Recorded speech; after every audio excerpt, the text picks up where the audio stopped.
Well, hello. Today is a very exciting day because today I talked to the legendary Seth Godin. Seth Godin calls himself a teacher. He is also widely known as a marketing guru, and he's the author of about 20 best-selling books, including Purple Cow, This is Marketing, and The Practice. Seth has also written a daily blog for over a decade. You can find it at seths.blog. That's SETHS.blog. And this is how he describes himself there. For more than 30 years, I've been trying to turn on lights, inspire people, and teach them how to level up. Speaking from personal experience, I would just say that Seth is one of the most incredibly generous and encouraging people I've ever met.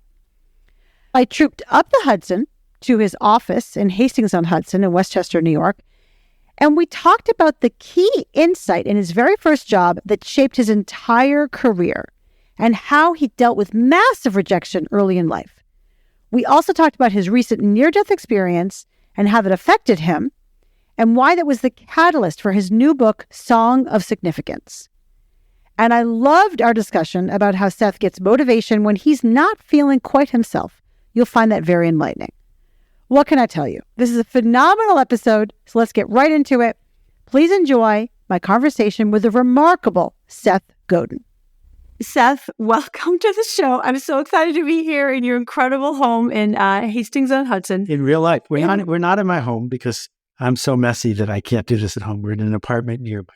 Okay, thanks for the clarification. We're in an apartment near your home, and it's amazing, and it's a riot of color and pictures and just so many visual stimulation. So I wanted to start by asking you, your career is full of generosity and teaching and making things that matter. You've written over 8,000 blog posts, and you showed up again over and over again for decades, and you've become kind of a big deal. So I'm curious, I'm just curious, was there a moment that you realized you were not just Seth Godin, but the Seth Godin? I have been Seth Godin my whole life, as long as I can remember. No one's ever called me anything but that. I won the parent lottery, and I'm well aware of it. And both my parents modeled for me a behavior of generosity, community leadership. But it's very easy in the day-to-day to get stuck in the noise in our head and to think that, that the world has amnesia and has no idea who you are, right? Every time I've tried to fight that by wanting to say to somebody, don't you know? I have regretted it, either by taking action on that and speaking up, or by not taking action and acting like somebody should know who I am.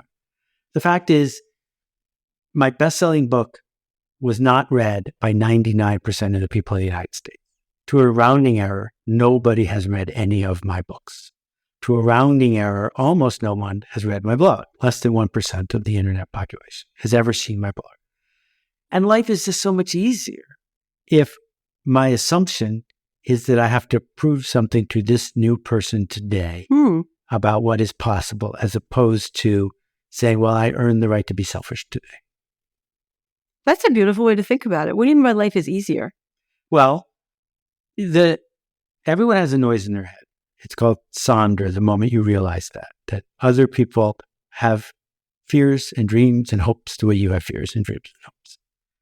Once you realize it, empathy becomes inevitable, because suddenly your noise isn't the only noise. And that doesn't forgive the person who cuts you off in traffic or acts selfishly or is a bully or a bore, but it might explain part of what they're doing.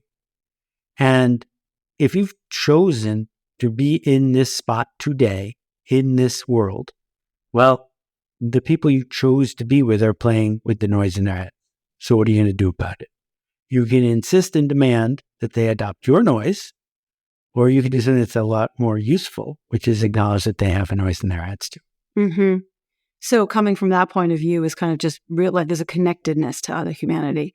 There's a connectedness, but I'm loath to say that this is all about being some sort of selfless, altruistic do-gooder. Mm-hmm. You pointed out that I've written 8,000 blog posts. I've never had an ad. I've never made a penny from my blog. And the reason is because early on, I said to myself, Either I'm going to please the affiliate manager or the advertiser or not. And if I please the audience, I'm in congruence with them and things are simpler and more likely to work. Whereas if I'm torn, sooner or later, I'm going to offend one of the two parties in a way I didn't anticipate. So I'll actually achieve my goals better if I'm very clear about why I'm here and who it's for. That's so well said. Thank you for sharing that. I wanted to, without going much further, I wanted to really talk about the experience you recently had, which you talked about in the Rich Roll show, which was a near-death experience. So glad you're alive. I think I speak for a lot of people when I say glad you're alive. Can you tell us about what happened? Well, it's probably more interesting to me than most people. I was swimming in the ocean off San Clemente very early in the morning. I swim most days. I'm a pretty good swimmer, but I'm also in my 60s and I don't have a lot of experience with the riptide. And it became clear to me after a couple of minutes that it was very unlikely I was ever going to be back on shore. I was moving faster than I have ever moved in a motorboat. It was astonishing. And I thought about all the people I would miss, my family and others. And then I thought about the fact that I had work left to do. And for whatever reason, I found the focus and the energy to get over that thing that was keeping me out there. And I made it back by the skin of my teeth. But that led to the new book, The Sign of Significance, because it came right out of me. I mean, it only took 2 weeks to write. It took 10 years to think about. But I realized we don't get many chances to sing our song. And we don't get many opportunities to open the door for other people. And sometimes it feels like we're going to live forever, but no one ever has. So let's get real. Did it, when you got to shore, I definitely want to talk about your book, definitely. And yet I'm wondering, when you got to shore, like, what was that moment like? I think that it was probably driven by a variety of released brain chemicals, but it was mostly a realization that mortality comes with responsibility and that I was eager to not waste the moment I had. That's so useful for all of us to remember, even though we don't have this near-death experience every day. We're all busy dying. So how did that then lead to the Song of Significance? Like, what was there like that day you're like, I'm going to write this book because it's inside of me? I'm super lucky to have written a bunch of books. And before that, I was a book packager. I did 120 books. But you got to be insane to make a book now. They don't reach very many people. And they take a very long time to bring to the world. Lots of people will say to an author, I love your book, I even finished it. No one says to a movie director, I love the movie, can you believe I made it to the end? I even finished it. And so true. I only write a book as a last resort. And what will happen is I will see things in the real world and decide that there's a blog post there, or maybe a slide in a presentation. But I will only decide something is a book if it will not let me go. And I think what happened when I got out of the water is it didn't take very long for me to say, this isn't a blog post. This is a So let's talk about the book. I want to hear about it. And I want to hear, what does it mean to be significant and why is it a song? Okay. So around in the fall of 2022, it was fascinating to watch a billionaire bully take over a company and publicly humiliate and fire the people who were loyal to that company. And also really weird to see people cheer him on. That's how deep the indoctrination of industrialism goes. That the indoctrination of industrialism is the people with the money make the rules, and somehow they got the money because they deserved it, and they deserve obedience and respect simply because they're walking in with this other currency. And we invented all of that just recently. That kings always got that, but not anybody but kings or maybe popes. We invented it because industrialism paid so many benefits to so many people. Once you put a machine in place and that machine is productive, it makes a lot of money and it makes a lot of stuff. That stuff gets cheaper. People get more stuff. So the typical person today has more power and stuff than the King of France did the last time there was a King of France. So it was a pretty interesting deal. Change the public schools, change the healthcare system, change the way we spend our days, change the way we spend our nights, change entertainment, change culture, and you'll get all these toys. But what is happening right now with AI, with outsourcing, with organizations shrinking in size and everything else, is the industrialists are breaking their end of the bargain. And people are starting to notice. And so the reason it's called the Song of Significance is because I became obsessed with beehives, bee colonies. And what I write about in the book is what Jacqueline Freeman calls the Song of Increase. And that is when a feral beehive will leap from where it was and take an extraordinary risk, risking the lives of every bee in the hive, to get to the next thing, to become something it is capable of becoming. The Song of Increase is a miracle to see and to watch and to be part of. And as soon as they do it, they then form a tight ball and sing the Song of Safety, which is if their body temperature changes much above or below 98, they die. So they have to maintain this tight cohesion in order to stay at the right temperature. But we're not bees. And what occurred to me is that what people really want is to be significant. And so I polled my blog readers, 90 countries, 10,000 people responded. And I said, what's the best job you ever had and why? And I give them all these choices, like you didn't have to work very hard, you didn't have to travel, you got paid a lot. No one picked those. No one. It was, I worked with people who I respected. I accomplished more than I thought I could, and I did something that mattered. Well, then why isn't every day like that? Why do you want to give that up for toys? So if you are lucky enough to have a roof over your head, lucky enough to have access to healthcare, why exactly are you waiting for someone to tell you what to do as they race to use a stopwatch and a computer to replace you? Yeah, that's about the individuals and their choices. And I also think about kind of the systems that we create in the workplaces that create the system where that unfortunately flourishes, right? That people are not feeling significant. They're feeling, ill-used or burned out. That's what, a lot of the burnout and the quiet quitting and all that resignation stuff. I think that maybe your point about industrialism, it's like it forces workplaces to be a certain way. So I worry that one person can make a choice about significance, but that the overall system is still dampening feelings of the ability to have significance. Right. So I've been thinking about systems a lot. I spent a year as a volunteer organizing the Carbon Almanac. So I worked, 15 hours a day, 7 days a week for a year to build this book with 300 other people in 40 countries.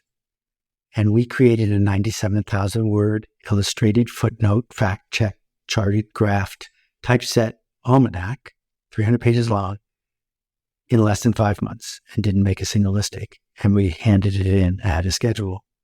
Everyone was a volunteer and no one had ever made an almanac before except for me. And how did that happen? Organized without an organizer, led without a manager, right? Well, the efficient markets are starting to pay attention to the fact that it is more productive, more efficient, and more magical, given the power of the internet and the shifts in our world, to run a company the way Automatic is run, not to run a company the way, say, Google is run. That Matt Mullenweg has 2,000 employees, they don't have an office, and they don't have email. And he is the leader. He created the conditions for magic to happen, but he doesn't tell anybody what to do. And so you are right. Every system, whether it's the climate carbon system we live in or the company you work for, is a system. But systems always change. They just don't change that fast, and they don't change on demand, but they always change. And the question is, what forces will make them change? If you have skill and vision and you only go to workplaces to treat you with respect, then the marketplace for companies will become more clear, and they'll realize they can't bribe their way into hiring skilled people who comply. They'll have to treat you with respect. So the system will change. We've seen the system change. It took too long, but in 60 years, as women have entered the workplace, the system has changed. Not enough, but it's changed. And long overdue are conversations about social justice and caste. It is causing the system to change. So my argument is not that this book is going to change a system, but it could start a conversation. And that's why it needs to be a book. Because if you hand 3 books to 3 people and say, let's talk about this on Monday, it's hard to do that with a blog post. It makes sense to do that with a book. Yeah. I right. That makes sense, because then it's like, it sort of has weight and form, and that people really want to gather around it. And so I'm going to read the book. I can't wait for it to come out. And also, do you have sort of 1 or 2 specific pieces of advice for people who want to be significant right now?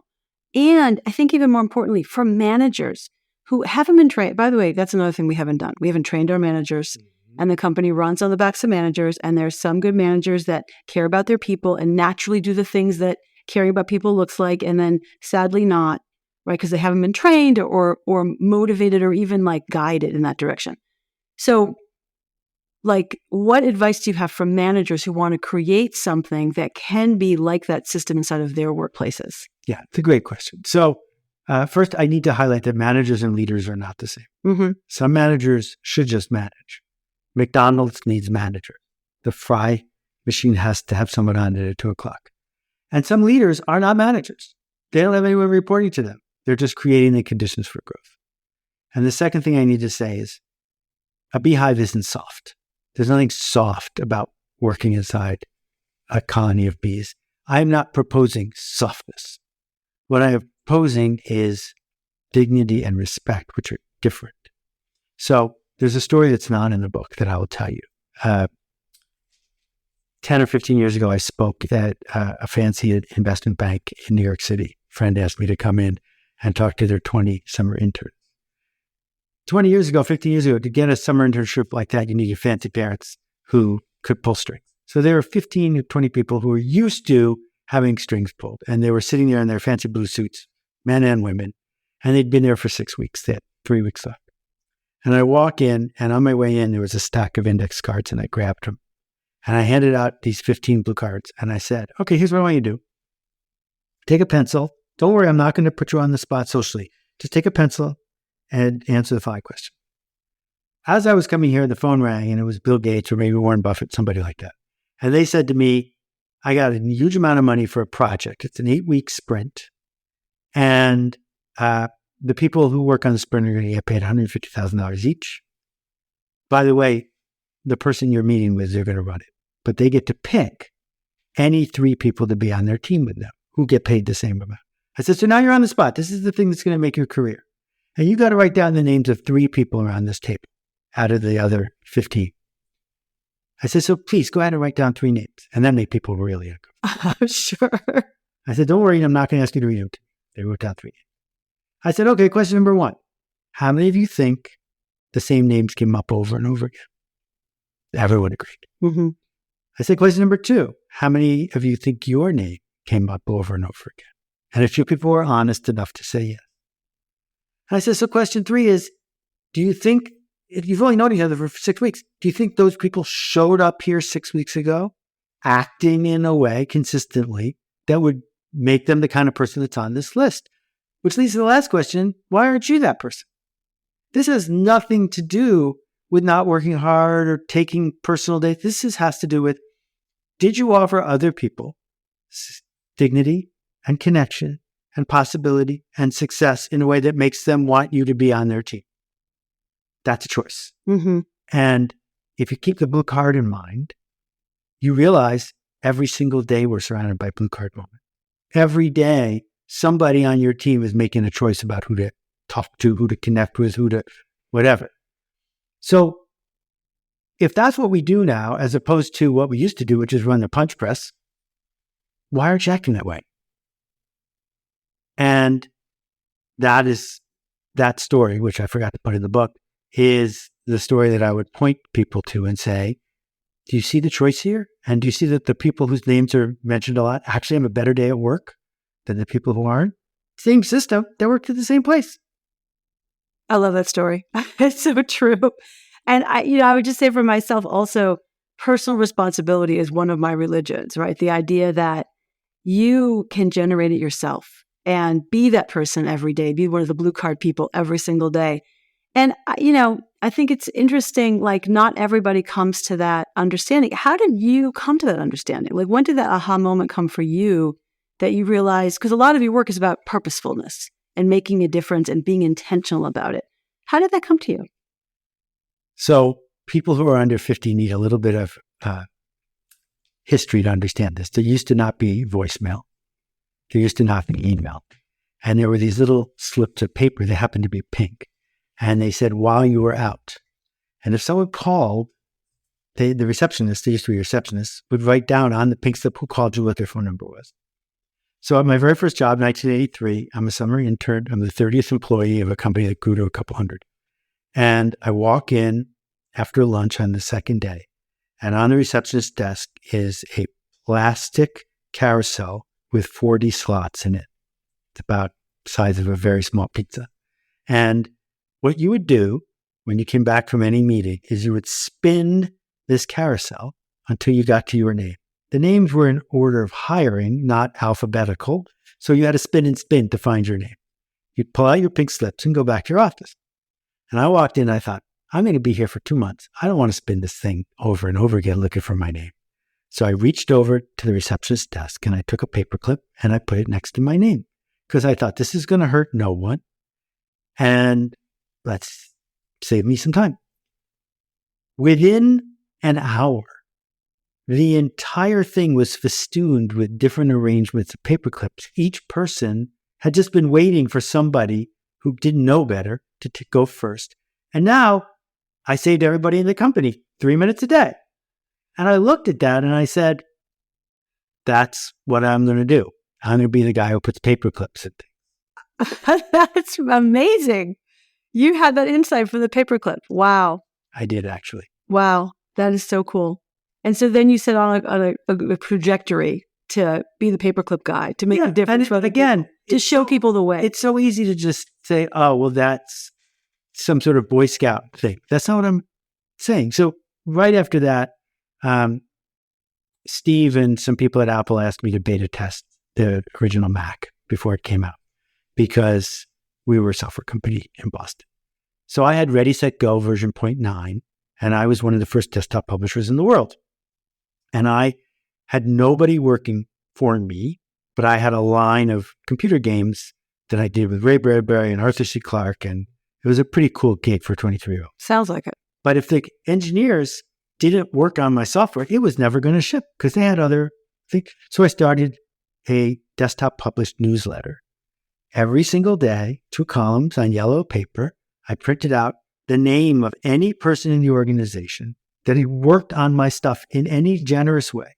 And then I put it in every single mail slot in the company. And after a couple of days, you noticed people looking to see if they were in the newsletter. And within 2 weeks, I had 40 people working for me. None of them worked for me, but all of them were like, what do we need done next? Because I created the conditions for them to do what they were there to do in the first place. Mm-hmm. And that's what's missing, is that the selfish manager says, you are here to get my job done. The leader says, I'm here to create the conditions, including hiring the right people, to help you get your job done. That's more productive. Mm-hmm. I love that. And I love the way that's framed, and also that, you have these creative ideas about how to make that happen. Well, but lots of people do. Yeah. This is not me. I am certain that every person listening to this has at least once told a joke, has at least once done a watercolor that no one had done with finger paint or whatever. Everyone comes up with things that haven't been done before. They just don't write them down. Mm-hmm. And the magic of my blog, I write it if no one read it. Because I know that tomorrow I need to have a blog post. So that means I spend all day today noticing things and then feel the risk of sharing them tomorrow. Mm-hmm. Who's keeping anyone from doing that? And that's why when you showed up on my radar and the generosity and insight of your work, I'm like, here's someone who gets it, who's doing the real thing. And it's not that you're special. I'm sorry, you're not, and neither am I. It's just a choice. Just like juggling is a choice. You can learn to juggle if you want to put in the time. Thank you for saying that about my work, because that is, my drive is to make a difference. And I think what gets in people's way is a lot, you pointed about risk, right? Ego risk, fear of failure, all the chatter in your head. You yourself experienced failure. You had 800 rejection letters in a row, and you didn't quit. And you've said that you probably should have quit. And I'm just curious, why didn't you quit? I think it was a combination of two things. It was every time I got really close to being sure it was a dead end, I got just enough of an inkling. So instead of a rejection letter being, we don't want to publish this book, it was 4 paragraphs long, whereas I had never gotten a 4-paragraph long rejection letter. So I knew I wasn't hassling people, that I was learning and they were starting to trust me more. So that the progress was a key part. And the second part was that my uncle took pity on me because I had no money and got me a consulting gig, building a spreadsheet, which was hard in those days, for a company that was acquiring 6 nursing homes. And so I had to visit these nursing homes to get the data. And I can still smell it, that cleaning fluid that they used. And the Proustian power of this is what people who don't make books have to do for a living was enough to get me over the hump. But that last book, when Michael Cater, I did it with him last night, when Michael Cater said that he wanted to publish my spot and stain removal book and was going to pay me $3,000, I had a lot of money for a year's work and I had to split it 50-50 with Herb Bart. I was like, I think I can do this. Amazing. Right. That first yes, even though it may not be the most glamorous yes in the world. I'm not sure how well that spot and stain book did. How well that did. It sold 100,000 copies. Oh, it did very well. It's one of the best-selling books I've ever worked on.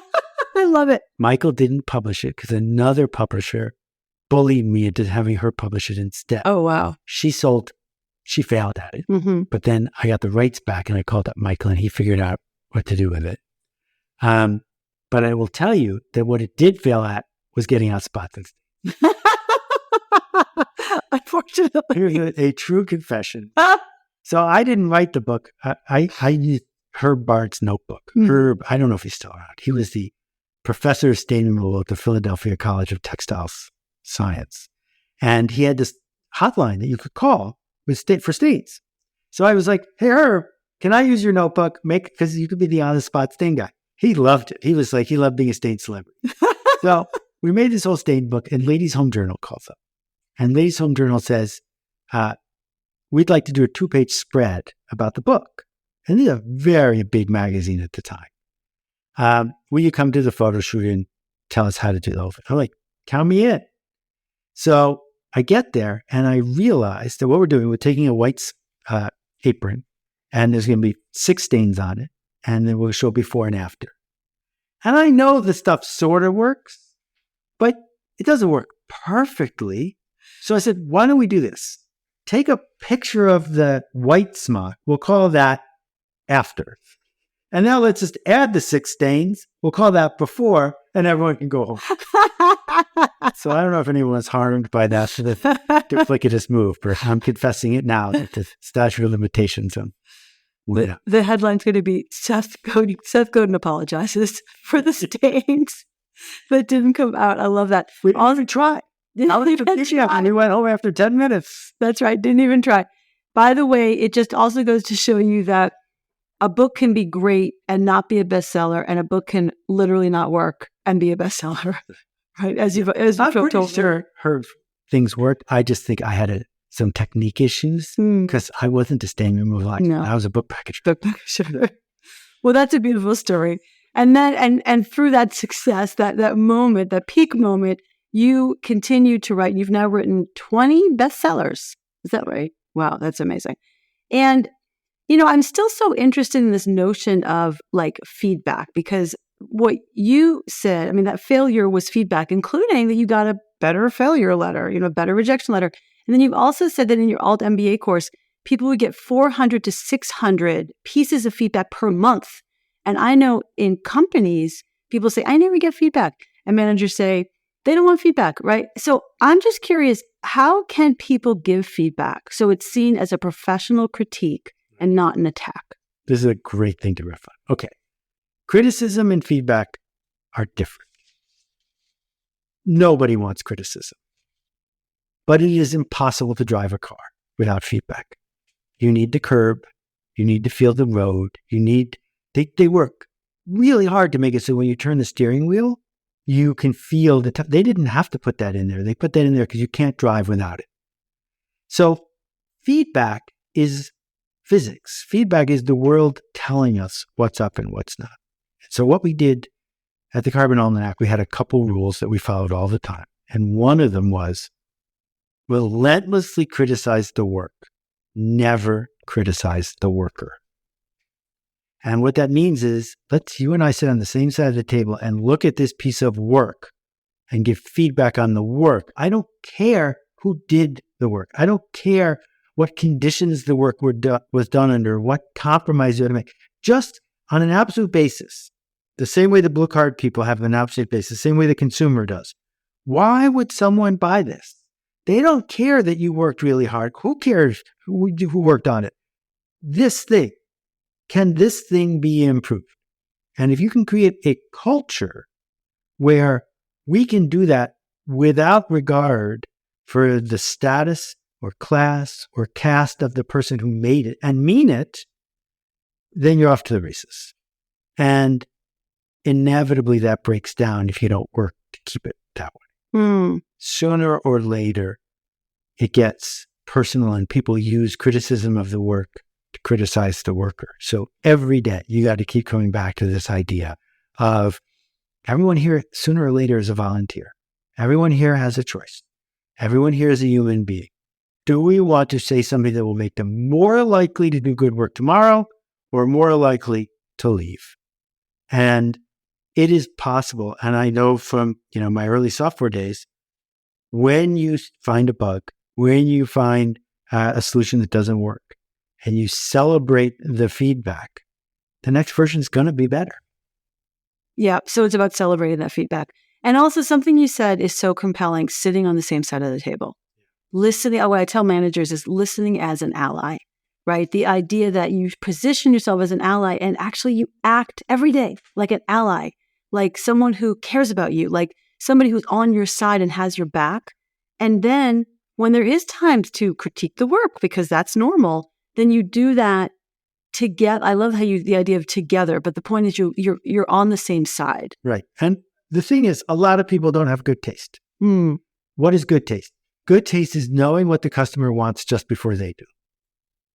And what happens in many fields is people who do have good taste can't explain it. And people who don't have good taste use judgment as a cudgel and a way of expressing power.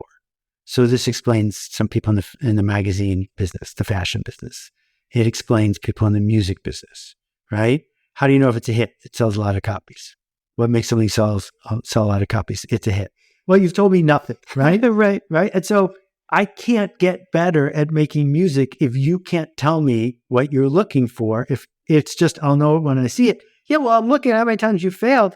You don't know it when you see it. You just have power. So let's be really clear that you putting a stake in the ground, making an equivalence between your taste and what is true isn't helpful.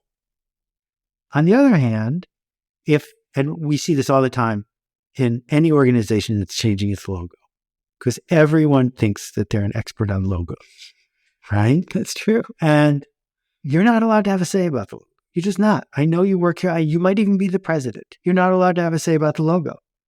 What we get to do is put this in front of 40 people and see if it serves its purpose.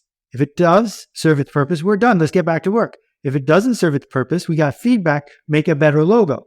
But making the president happy about our logo, unless that's its purpose, is just a power play. Yeah.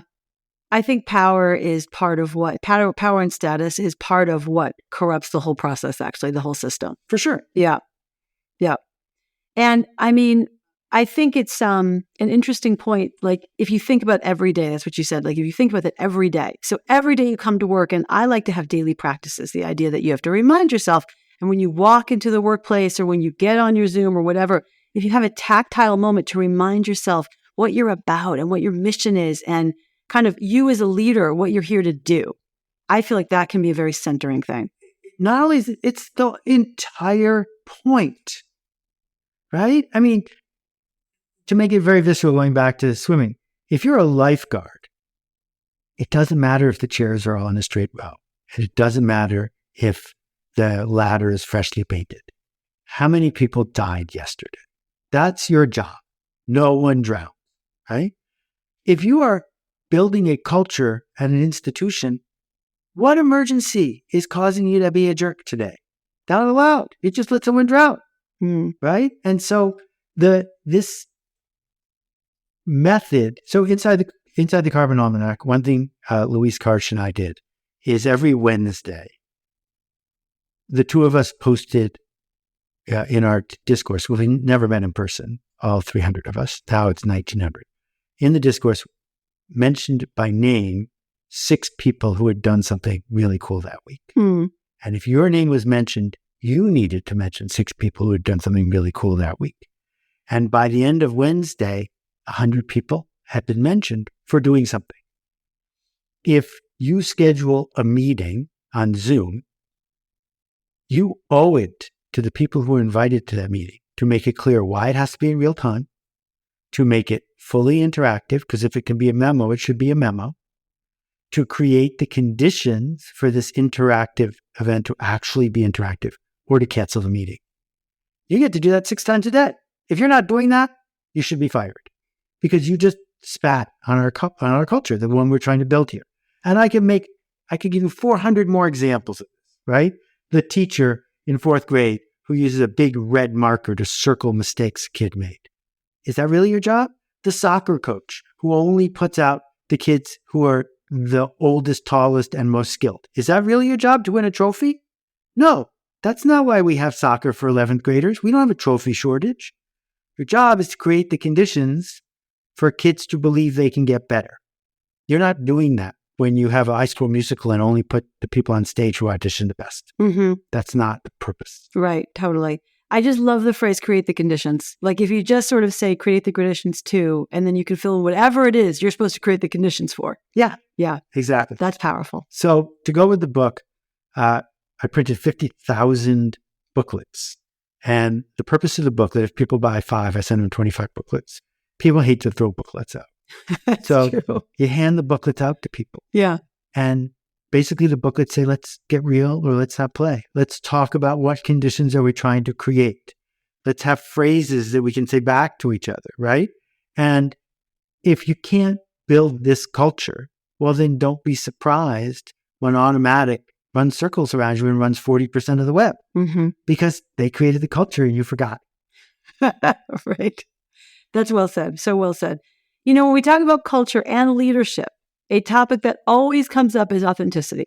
And I knew you've talked about authenticity before, and I've heard you talk about, on the one hand, we don't want authentic surgeons. We don't want surgeons in a bad mood and come in and operate our knee. We want professional surgeons. But on the other hand, as a creator, there is, and I think even you in your work, you have been striving to be authentic.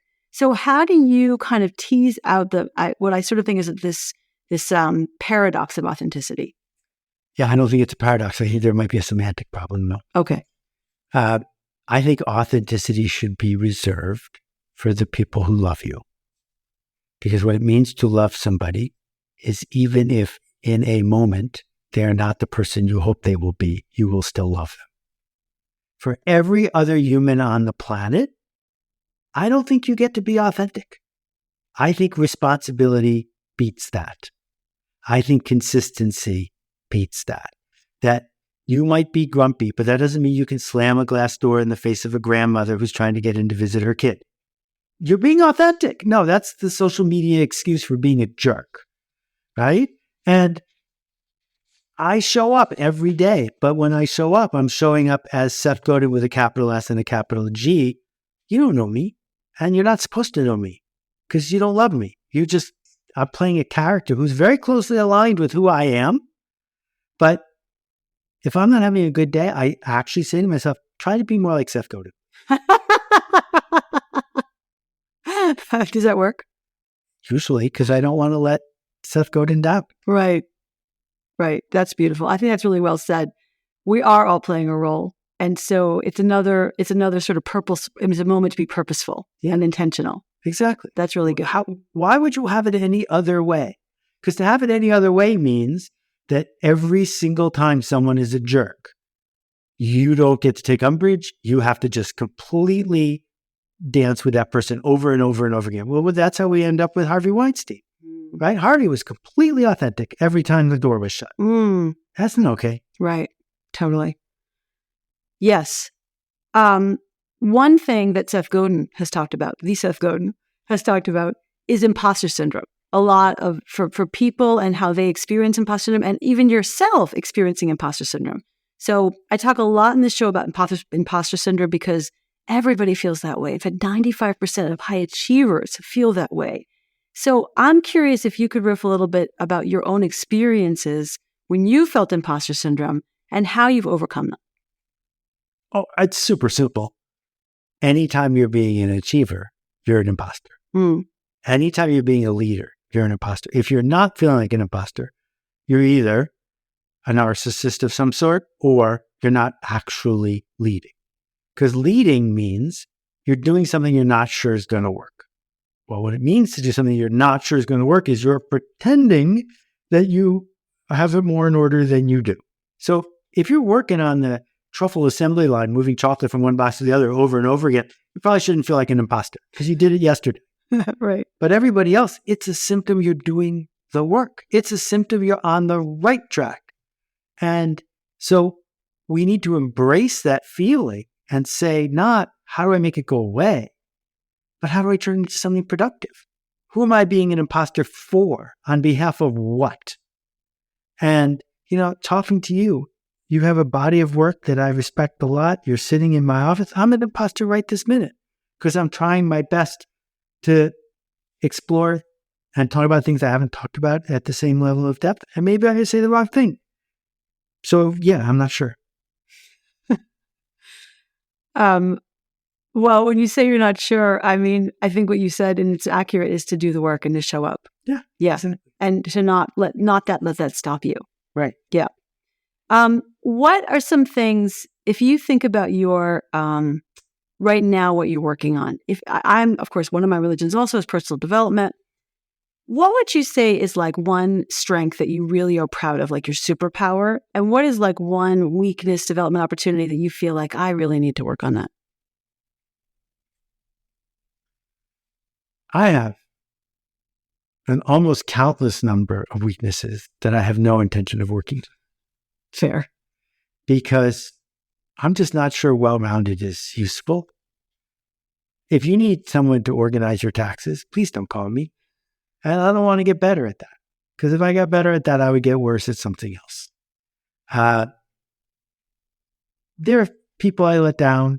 There are promises I don't keep. I really wish I could do better at that. And I try every day to do better at that. In terms of the superpower, I think that I am getting better at creating the conditions for others as opposed to just flying solo. The almanac taught me an enormous amount about that. I did it with a team because I didn't know the answer to what's going on with our climate. That's why we needed to make the book. And saying something that gets under someone's skin and teaches them, which is another word for autodidactism, meaning they learned. Not that I taught them, but that I created the condition for them to teach themselves. That might be the thing I'm best at. That's beautiful. I guess I would ask, okay, I'm going to take a minute and pull myself together. How have you grown, Seth, as a leader in the past few years?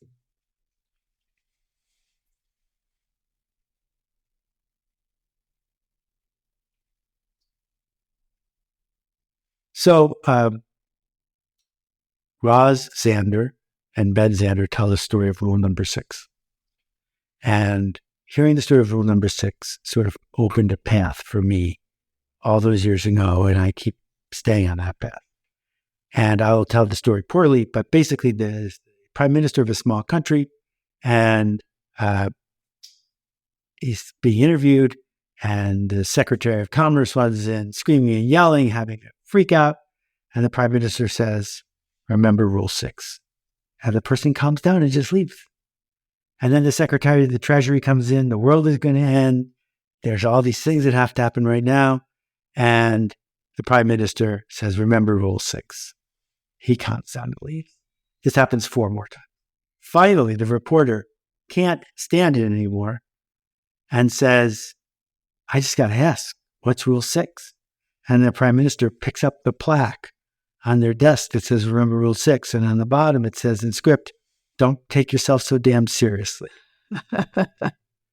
And what I have discovered from so many organizations, unless you're doing surgery, unless you're helping people who are truly at the end of their rope, for the rest of us, we have created this magical world where there are no saber-toothed tigers, where you're not about to fall off a cliff. And everything goes better if you just do it to make things better, not to avoid some imagined downside. And, every organization that we've seen that had what it needed to succeed, but ultimately failed, the Western Unions of the world, the Searses of the world, they got into that jam because they were trying not to fail, as opposed to trying for better. Trying for better. So great. Seth, just 2 more questions before we wrap up. What do you wish you had known earlier on your journey? So sometimes people say, if you could say something to your old self, what would you say? And I'm grateful for every failure, every dead end, everything that didn't work, every time I was disrespected, every time I doubted, because I wouldn't be me, and I sort of like where I ended up. So if I could only say one thing, it would be everything's going to be okay. Don't change anything. Everything's going to be. That's beautiful. Yes. And what advice do you have for founders as they embark on their journey to grow into leaders?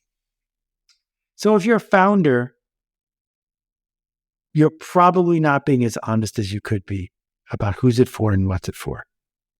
Who exactly are you seeking to serve? What change are you seeking to make? If you read, or I spend too much time when it comes into my feed, about the next unicorn and the next person who raised all this money, is that what it's for? Right? Did you do all this so that you could become independently wealthy or respected by a tiny group of people who eat TechCrunch? Or is there a change you're trying to make to a constituency that you can identify? If you keep coming back to who's it for and what's it for, it gets so much easier to figure out what the path is. That's beautiful. Well said. Seth, thank you. Thank you for your generosity to me over the years. Great question. I appreciate that. I appreciate that so much. And thank you for agreeing to do this in person. And it's just been such a joy to spend time with you. So thank you. Super fun. Thank you. Great. Thanks for listening to From Startup to Grown Up. If you like what you heard, give it a review on Apple Podcasts so other people can find it. And if you know of a founder or someone else who is meant to be on this podcast, drop me a line through my website, alyssacohn.com.